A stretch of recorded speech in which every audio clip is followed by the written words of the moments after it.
Welcome back. नाज़रीन, जब corona वबा का आगाज हुआ, पाकिस्तान में मुआशी तौर पर लॉकडाउन कर दिया गया। सूरत हाल इस नहज तक आन पहुंची कि लोग भूखे रहने लगे और हमें खतरा पड़ गया कि शायद हमारी मईशत कोलैप्स ना कर जाए। तो हुकूमत ने दो सेक्टर ऐसे हैं जिनको दोबारा से पांव पे खड़ा करने की कोशिश की, जिसमें एक टेक्सटाइल का शोबा था और एक रियल स्टेट का शोबा था। तो दोनों ने इस हद तक फरोग पाया कि मईशत को इस्तेहकाम मिला, जिसके बाद बेहतरी के फैसले किए जा सकें। तो क्या बजट में इनके लिए रिलीफ है? इसी बारे में बात करेंगे। हमें ज्वाइन किया है रहनुमा रियल स्टेट एसोसिएशन साद नजीर साहब ने। साद, शुक्रिया आपके वक्त का। साद साहब, हुकूमत ने जितना रिलीफ दिया, अब तक एमएनएसटी स्कीम भी मुतारिफ करवाई गई, उसके बाद जिस तरीके से बूम पकड़ा इस सेक्टर ने, आपको बजट से कितनी उम्मीदें हैं कि बजट के बाद क्या आप जो पहली सिचुएशन पे हैं वो प्लेटो रहेगी या उससे बढ़ जाएगी या उससे कमी वाक़ई होगी? जी, अस्सलाम वालेकुम जी, thank you for having me on the show sir. बिल्कुल जी, गवर्नमेंट ने एक बहुत अच्छा इकदाम किया है of giving relief to the construction industry, और खान साहब का विजन इसमें बहुत क्लियर है कि वो कंस्ट्रक्शन इंडस्ट्री को ग्रो कराना चाह रहे हैं। लेकिन इस रिलीफ में जो इन्होंने एमनेस्टी की सूरत में पहले दिया और उसको एक्सटेंशन दिए, बेसिकली वही मेजर रिलीफ है जो गवर्नमेंट ने कंस्ट्रक्शन इंडस्ट्री को कैरी फॉरवर्ड किया। मैं उसके थोड़े से स्टैट्स आपके साथ शेयर करना चाहूंगा।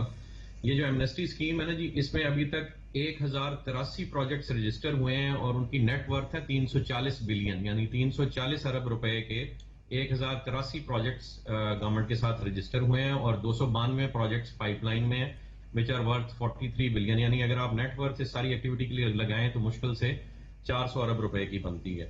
और अभी तक जो बायर्स इंटरेस्टेड थे टैक्स की जो रिलैक्सेशन अवेल करने के लिए इस एमनेस्टी के तहत, वो सिर्फ 3851 बायर्स हैं और ये गवर्नमेंट के स्टैट्स हैं। यानी 3851 बायर्स ने इस फैसिलिटी को फायदा उठाना चाहा 20 करोड़ की आबादी में, और आबादी में से 1083 प्रोजेक्ट्स 400 अरब रुपए। ये अगर मैं बिल्डर्स के लिए इसको सम अप करना चाहूं लोगों की अंडरस्टैंडिंग के लिए, तो 10 या 15 केनाल की सिर्फ 40 बिल्डिंग्स बनती हैं। यानी बताने का मकसद ये है कि जी इस एमनेस्टी से उस भरपूर तरीके से फायदा नहीं उठाया गया। वजह क्या हुई साहब, क्यों नहीं फायदा उठाया गया? वजह क्या है? वजह क्या हुई इसमें? जो जिन्होंने ये पॉलिसी बनाई उन्होंने कोशिश ये की कि जो ब्लैक इकोनॉमी है मुल्क की उसको वाइट किया जाए और उस पैसे को कंस्ट्रक्शन इंडस्ट्री में इन्वॉल्व किया जाए। और ये करते हुए ये नहीं देखा गया कि जो एक्चुअल बिल्डर्स हैं, जो एक्चुअल डॉक्टर्स हैं इस शोबे को, उनको क्या फैसिलिटेशन देनी चाहिए। इस मुल्क में जितने भी बड़े प्रोजेक्ट्स हैं ना जी, ये माजरत के साथ ये जो इन्होंने रिलैक्सेशन दी है, या 3851 बायर्स हैं, ये डीएचए के किसी एक सेक्टर की 1-2-3 गलियों का या एक छोटे से ब्लॉक का वॉल्यूम है जो इस मुल्क में एमनेस्टी में आया है। असल रिलीफ देने की जरूरत थी कॉन्ट्रैक्टर्स को, बिल्डर्स को, और उनका मेन सोर्स कोई माने या ना माने पब्लिक मनी होती है। जिस तरह से इस मुल्क में 2 बड़े इदारे काम कर रहे हैं, एक प्राइवेट अदारा है, एक स्टेट रन इंस्टीट्यूशन है, और इवन जो हमारी डेवलपमेंट अथॉरिटीज हैं वो जब कोई प्रोजेक्ट लॉन्च करती हैं सब पब्लिक मनी पर रिलाय करती हैं। उस पब्लिक मनी को गैदर करके यूटिलाइज करने की डॉक्यूमेंटेशन होने की जरूरत है, उस पर कानून साजी होने की जरूरत है, और उसकी इजाजत देने की जरूरत है डेवलपर्स को कि वो कैपिटल पब्लिक का यूज कर सकें। अगर वो भागें तो उसके लिए आप उनके हाथों पैरों के अंगूठे लगवा लेंगे, वो मुल्क से ना भागें, वो किसी के साथ फ्रॉड ना करें, वो किसी के साथ रो ना करें, लेकिन उनको आप इसमें तो बुनियादी नुकता ये है कि अगर पब्लिक का पैसा है, पूरी डॉक्यूमेंटेशन है, तो वो ब्लैक से व्हाइट कैसे हुई? ब्लैक से व्हाइट होने के लिए तो एक मखसूस तबका ही होगा ना जो रिलीफ हासिल करेगा।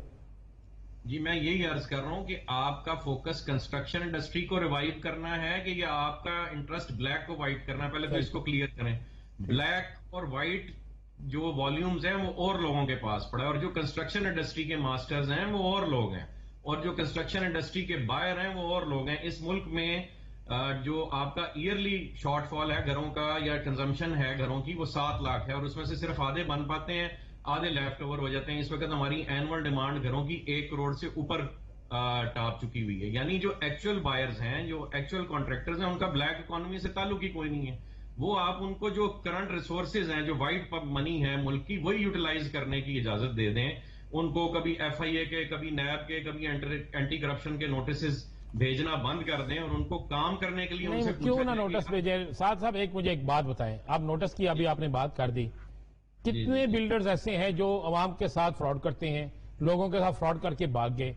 उसके बाद आप रिंग रोड ले लेना, रावलपिंडी रिंग रोड का आप सिलसिला ले लें कि कितने बिल्डर्स हैं जिन्होंने अरबों रुपया उसमें कमाने के लिए एक हुकूमत को चूना लगाने के लिए क्या किया। تو ایسے معاملات پہ پھر اینٹی کرپشن یا نیب نہ پوچھے تو کون پوچھے؟ جی رانا صاحب، جو بار بار میڈیا پہ چونا لگانے کی بات ہوتی رہی نا، وہ فقط 26 ارب روپے کی تھی. ایک اٹک لوپ کے بارے میں ڈسکشن ہوتی رہی کہ یہ اٹک لوپ کسی بلڈر کو یا 2-4 بلڈرز کو فیسیلیٹیٹ کرنے کے لیے بنایا گیا. پہلی تو بات یہ کہ ہمارا پروجیکٹ اس رنگ روڈ سے بہت دور تھا، ہمیں اس کا روٹین میں فائدہ ہونا تھا جیسے باقی شہر کو ہونا تھا.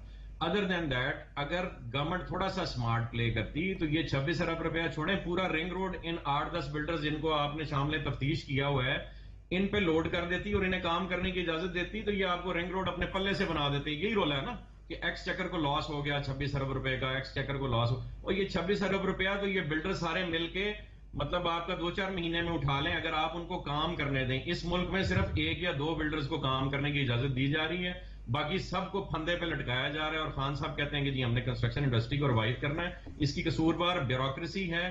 جب تک خان صاحب بیوروکریسی کو نکیل نہیں ڈالیں گے اور ہر ڈپارٹمنٹ کے ساتھ، ہر پروجیکٹ کے ساتھ، ہر محکمے کے ساتھ بیٹھ کے اس کو سسٹمائز نہیں کریں گے تو یہ ملک آگے گرو نہیں کرے گا. یہ کنسٹرکشن انڈسٹری ملک کو آگے گرو کرنے کے لیے اگر آپ نے میکنزم بنایا ہے، آپ ریلیف دینا چاہتے ہیں تو اس پہ کچھ نظر ثانی کی ضرورت ہے.